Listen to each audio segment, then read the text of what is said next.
Bienvenidos a una nueva clase de Historia Social e Institucional Argentina, una historia de misiones, una historia regional en donde estamos y seguimos recorriendo lo que fue el proceso de las misiones jesuítico-guaraníes o guaraní-jesuíticas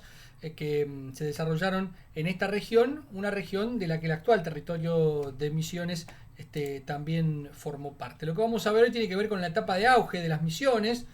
que una etapa que empieza a desarrollarse o que tomamos como punto de partida el resultado de la batalla de Embororé que habíamos visto en la charla anterior. Lo primero que habíamos visto como consecuencia de aquella victoria en Embororé de las tropas guaraníes, jesuítico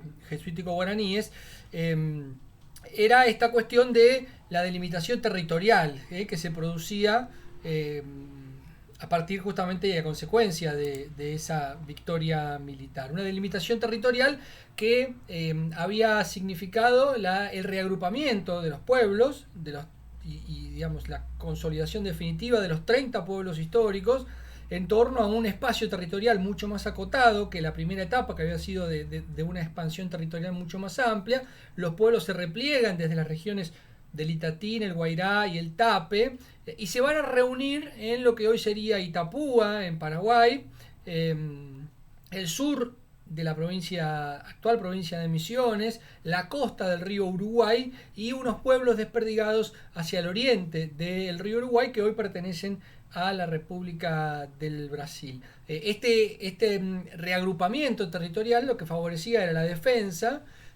porque era una zona, como habíamos visto, protegida además por los ríos y los accidentes geográficos que tenían estos ríos, que dificultaban la navegación y que justamente facilitaban la vigilancia sobre estos territorios, pero fundamentalmente lo que va a permitir este reagrupamiento territorial y esta cercanía es la consolidación de un modelo productivo que va a ser un poco la clave del éxito de las misiones jesuíticas, desde 1641, la batalla de Embororé, hasta 1767-69, que es cuando se publica la orden de expulsión de los jesuitas y se termina de aplicar esa determinación. Estamos hablando de más de 100 años, más de un siglo, 120 años de historia, en donde si bien las misiones tuvieron distintos momentos, como vamos a ver a continuación, de auges y de ciertas crisis, es el siglo de oro, por decirlo de alguna manera, de esta experiencia tan particular que se dio en el ámbito de la selva paranaense. Otra de las claves que permite otra de las consecuencias de la batalla de Embororé es este pacto de confianza que se termina de gestar entre los padres de la Compañía de Jesús y los líderes caciques guaraníes, los referentes guaraníes, que ven que el pacto, la alianza con los jesuitas les permite a ellos garantizar la seguridad del pueblo, de su gente, pero fundamentalmente el tecoá, lo que les permitiría es el mantenimiento de ese modo de ser ancestral que los guaraníes habían defendido con tanto ahínco frente a españoles y frente a portugueses, y que frente a la propuesta conquistadora de los jesuitas evidentemente era la que mejor resultados podía prometer, en virtud y en vista del gran triunfo que habían tenido los ejércitos jesuíticos guaraníes en la batalla de Embororé. Entonces, a partir de ese momento, ese pacto de conveniencia, como habíamos definido en algún momento, que había sido, digamos, la aceptación de los guaraníes de la presencia de los jesuitas, se va a transformar en un pacto de confianza, pasando a una etapa distinta de convivencia y de articulación entre los padres de la compañía y los liderazgos guaraníes. Todo esto, y lo que vemos también a consecuencia de Embororé, es esta consolidación de la idea y del manejo autonómico por parte de los guaraníes de su territorio, de su gobierno, de su forma de vida, que si bien sufre claras modificaciones a partir de la irrupción de la conquista, va a tener cambios, digamos, la propia existencia del pueblo guaranítico va a tener cambios, algunos cambios más profundos que otros, pero cambios importantes al fin. Lo que va a generar es un sentimiento de manejo autonómico de la situación por parte del pueblo nativo, en virtud de que ni españoles ni portugueses, en realidad ni el hombre blanco, salvo los padres de la Compañía de Jesús, tienen injerencia sobre sus territorios. Si bien son súbditos del rey de España y si bien tienen que responder con el pago de tributos digamos, y con ciertos servicios a favor de la monarquía, por ejemplo, ser la milicia al servicio del rey de España en la región rioplatense, es una contraprestación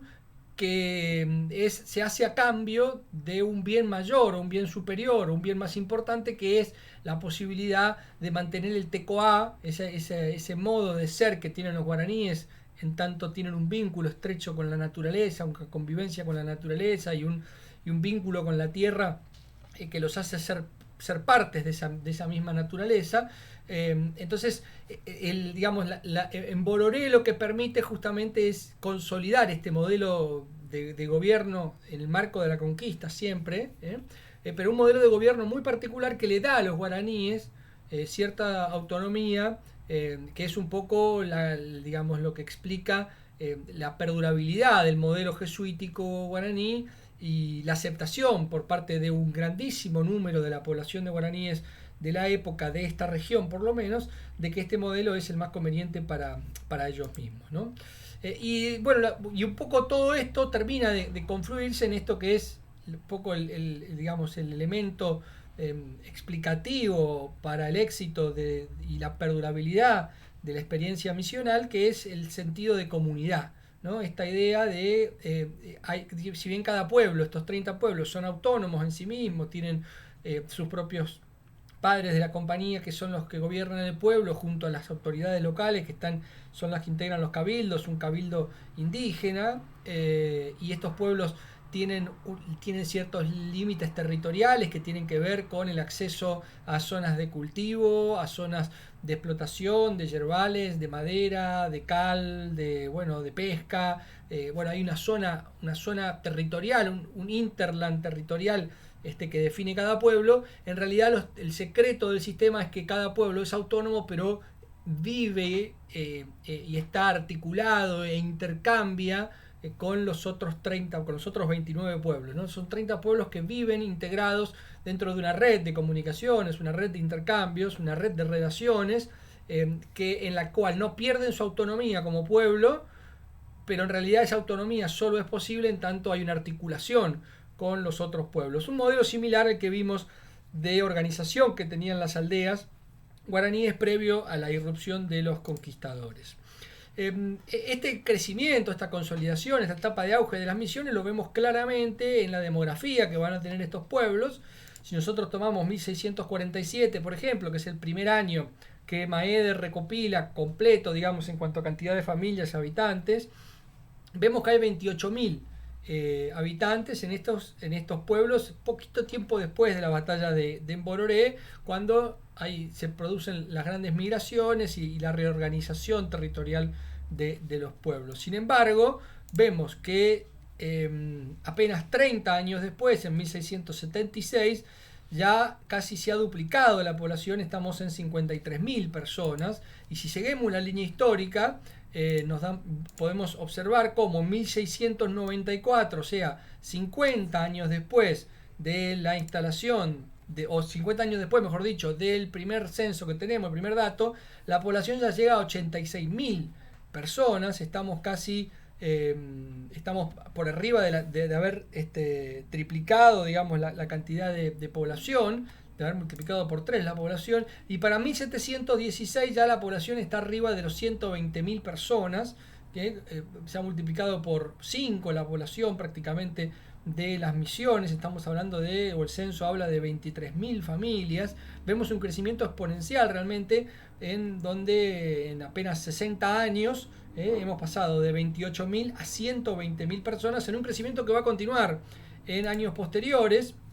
Por ejemplo, en 1732 vamos a tener el pico máximo de población, que va a ser de 141.000 personas en los 30 pueblos. Esto es una cifra enorme, estamos hablando de casi 150.000 personas. en una época en donde Buenos Aires no llegaba ni a 5.000 personas, y las grandes ciudades eran las del mundo andino, herencia del imperio incaico, donde había una gran cantidad de población, pero una región como las Misiones estamos hablando de más de 140.000 personas. A partir de ahí va a haber una primera crisis importante. Esto tiene que ver con un fenómeno, con varios fenómenos, digamos, concurrentes. Por un lado, lo que fueron las revueltas comuneras de Asunción, que lo vamos a ver en una charla posterior, el impacto que eso tuvo en cuanto a cantidad de movilización de tropas guaraníes, y esa movilización de tropas, el impacto que generó en la producción de cultivos, para la cosecha, la siembra y cosecha, y el cuidado de los animales, en la ganadería, por ejemplo, en cuanto a merma de trabajadores disponibles para la recolección y la producción de alimentos fundamentalmente. Esto se va a traducir en una serie de hambrunas muy importantes, muy dramáticas, en la irrupción de enfermedades como la viruela y el sarampión,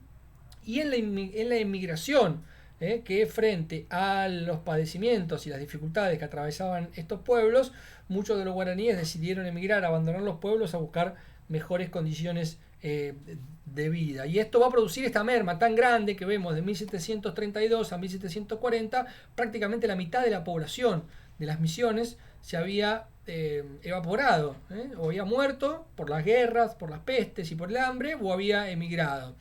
Pero inmediatamente, poco tiempo después, ya vemos que hay una recuperación. Esta recuperación va a tener que ver, bueno, a la salida de lo que fueron las guerras guaraníticas, que también vamos a ver más en otra oportunidad. Vemos que para 1762 la demografía de las Misiones se recompuso,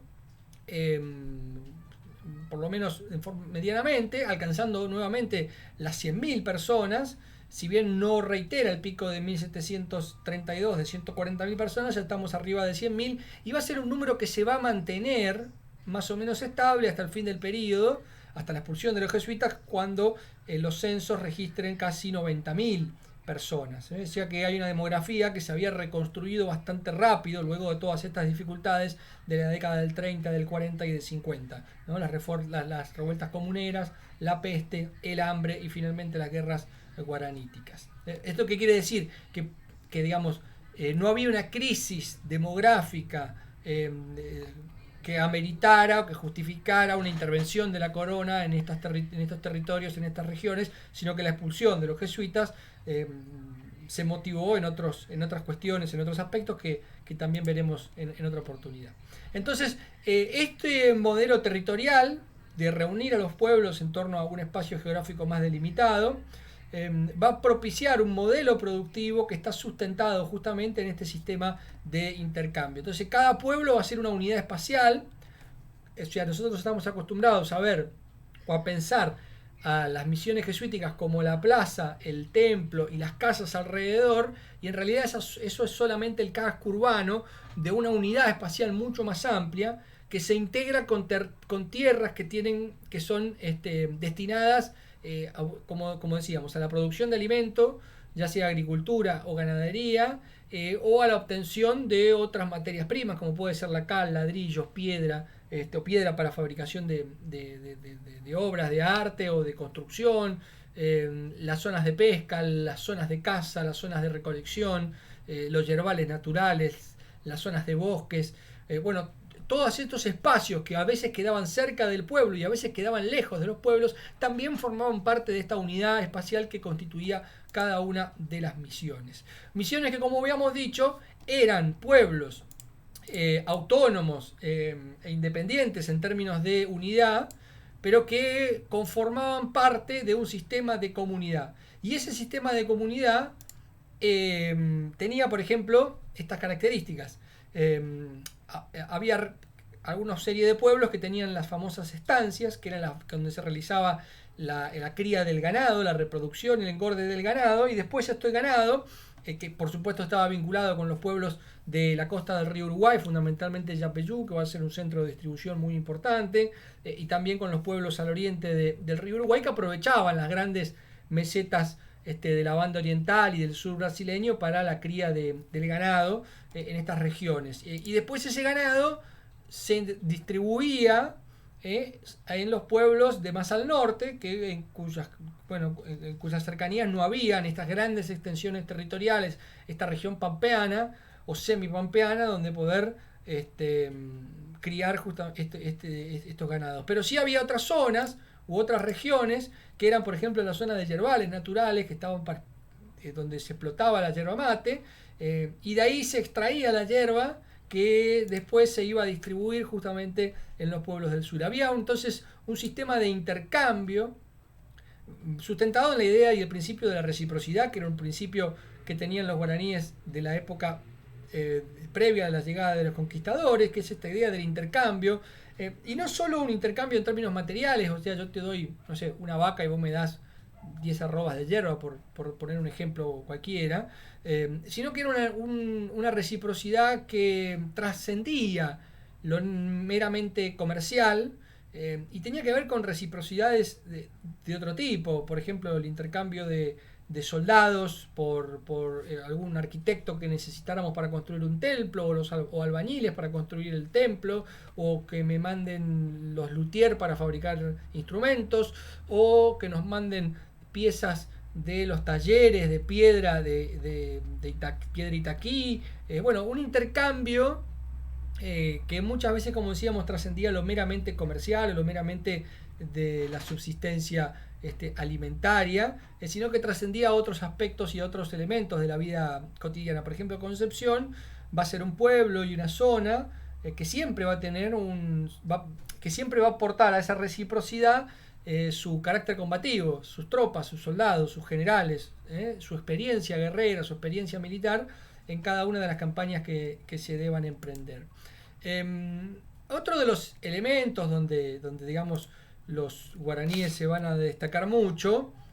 va a ser en la arquitectura, fundamentalmente, ¿no? Se suele decir que a diferencia, digamos, de los pueblos originarios del mundo andino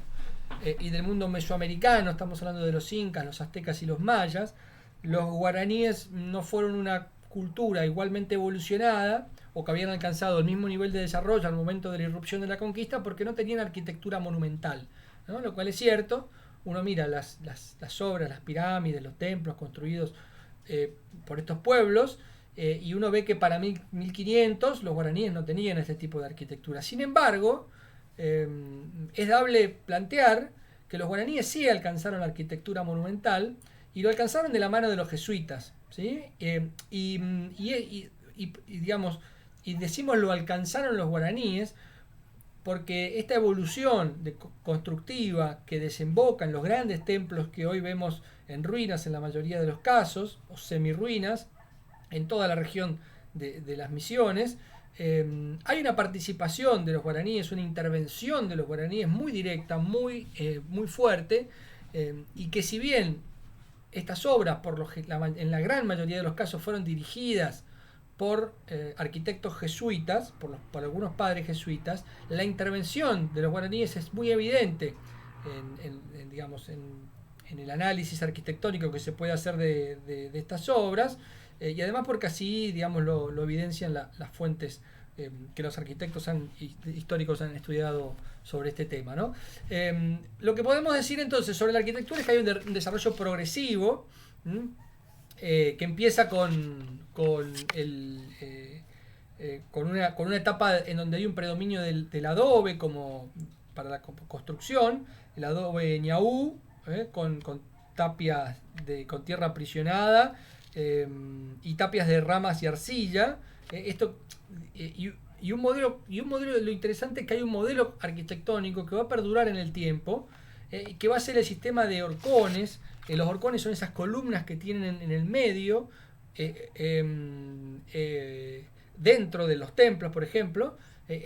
Hay dos líneas, uno entra por el templo y a los costados hay dos líneas de columnas que en un principio eran de madera, y sobre esas columnas de madera, estos horcones, es donde se apoyan los techos, y las paredes se construyen al finalizar toda esta estructura. Entonces el soporte de los templos, de las edificaciones, está dada en estos horcones, en estos grandes troncos que se van a construir, que se van a erigir en, digamos, en la columna vertebral de estas construcciones. Estos horcones después se van a reemplazar por columnas de piedra, e incluso después se van a intentar suprimir del todo, ya en una última etapa. Entonces vemos que hay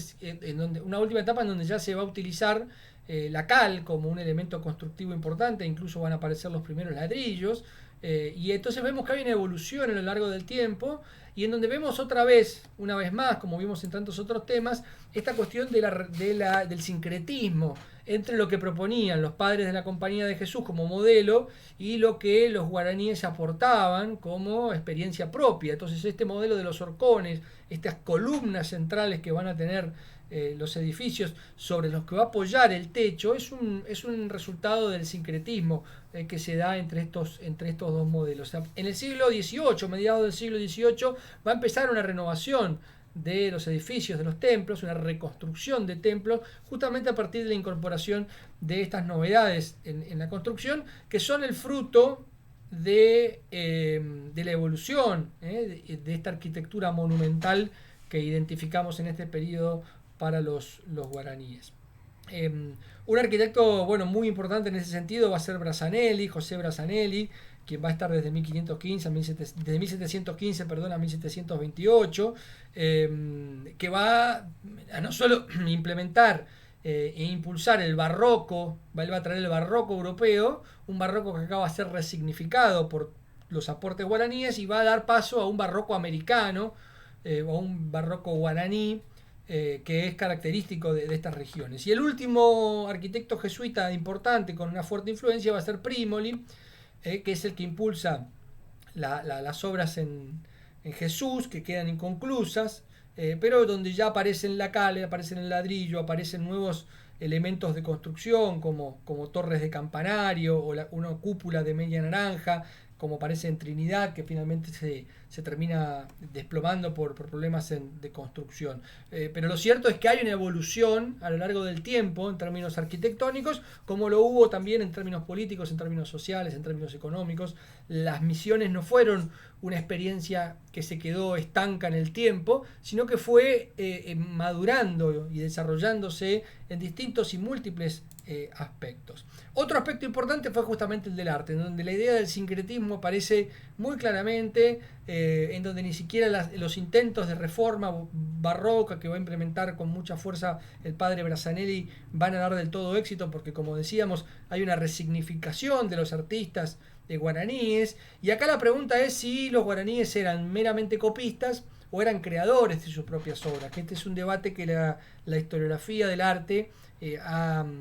desarrollado durante mucho tiempo, y en donde hoy parece existir como cierta postura en torno a esta idea de que los guaraníes podían copiar las obras, pero que en realidad terminaron dotándolo de un significado propio o de caracteres tan propios, que en definitiva terminaron gestando como una rama paralela del barroco europeo, que fue este barroco americano del que hablábamos anteriormente. Pero la idea del sincretismo es muy fuerte, y lo vamos a ver en un ejemplo enseguida. Una de las características del arte de las misiones es que eran multifacéticos. Sorprende, impresiona realmente cuando uno ve y se encuentra con la labor artística. Es esta cuestión de dedicarse a la pintura. Los templos estaban totalmente pintados por dentro. Lamentablemente no se conservan estas pinturas, pero sí lo estaban. La escultura es quizás el elemento que más perdura y nos permite comprender el nivel alcanzado por estos artistas jesuíticos en cuanto a la talla de la piedra Itaquí, tallas en maderas que también son impresionantes, que se pueden observar en algunos de los museos, inclusive en museos de la región, la fabricación de imágenes, la música, el desarrollo de la música. Los guaraníes fueron extraordinarios músicos, inclusive lo siguieron siendo mucho tiempo después. En época de Andresito, José Artigas le pide a Andresito que le envíe las bandas de música de los guaraníes, que sabe que son muy buenas y que las necesita para poder alegrar a su propio ejército. Digamos, hay una perdurabilidad de estos valores culturales o de estos caracteres culturales que habían adoptado aprendido y desarrollado los guaraníes en toda esta etapa. La realización de obras de teatro, los guaraníes eran un pueblo muy amante del teatro. Esto va a continuar también en la época de Andresito, vemos todavía la continuidad de este gusto por las obras teatrales. Entonces los guaraníes se transforman en un pueblo cuyo perfil cultural nos habla de un pueblo que ha alcanzado un desarrollo cultural enorme y un dominio de las distintas disciplinas artísticas que lo pone a primerísimo nivel de cualquier otra cultura de la época, sin lugar a dudas. También tenemos la primera imprenta que funcionó en el Río de la Plata y toda una historia en torno a esta imprenta. Supuestamente fue fabricada aquí, en Santa María, y en Concepción de la Sierra también se usó. Bueno, hay algunos libros impresos que se imprimían con tinta elaborada a base de yerba mate, pero lo cierto es que la primera imprenta que funcionó en el Río de la Plata fue una imprenta fabricada en las Misiones, que fabricó libros aquí en las Misiones. Y el elemento que quería comentarles de este sincretismo, en términos artísticos, del sincretismo y su traducción a aspectos artísticos, tiene que ver con esto de la reciprocidad en la mirada, que es un elemento que a mí por lo menos me llamó mucho la atención durante mi formación de magíster, que tiene que ver con esta imagen que se origina en la mirada de la Virgen de la Paz, que habría sido una virgen bizantina, que habría sido con la que Roque González ingresó al territorio y con el que habría conquistado a los guaraníes. A partir de esta lógica de la reciprocidad en la mirada, si nosotros observamos la mayoría de las imágenes religiosas de la época jesuítico guaraní, son santos o vírgenes o imágenes religiosas en donde el santo observa con una mirada muy penetrante, muy directa, muy firme al creyente, a la persona que lo está observando. Lo vemos claramente en esta virgen, en esta imagen que formaba parte del acervo de imágenes de la reducción de Trinidad, en donde la Virgen nos mira directamente a nosotros y hay una reciprocidad en la mirada. Una reciprocidad en el sentido más guaranítico del término, esta idea del intercambio espiritual, en este caso entre la imagen religiosa, entre esa deidad que nos mira y nosotros que somos los feligreses, ¿no? Hay un intercambio, nosotros nos entregamos a esa divinidad y esa divinidad nos protege, nos cuida, nos ampara, nos mira. Esa es un poco la idea de la reciprocidad, que inclusive cuando Brassanelli viene a las Misiones e intenta aplicar y modificar el arte imaginario con la introducción de los elementos barrocos. Uno mira el arte barroco y por lo general son imágenes de ojos entrecerrados y en contemplación hacia el cielo, como contemplando a Dios, como con los ojos entrecerrados por la luminosidad, ¿no es cierto?, de Dios. Bueno, Brassanelli no logra modificar este aspecto de las miradas que perduran en la imaginería de los guaraníes, porque para los guaraníes perder la mirada significa justamente perder ese diálogo, ese vínculo, ese contacto directo que hay con la imagen. Acá vemos en otro ejemplo,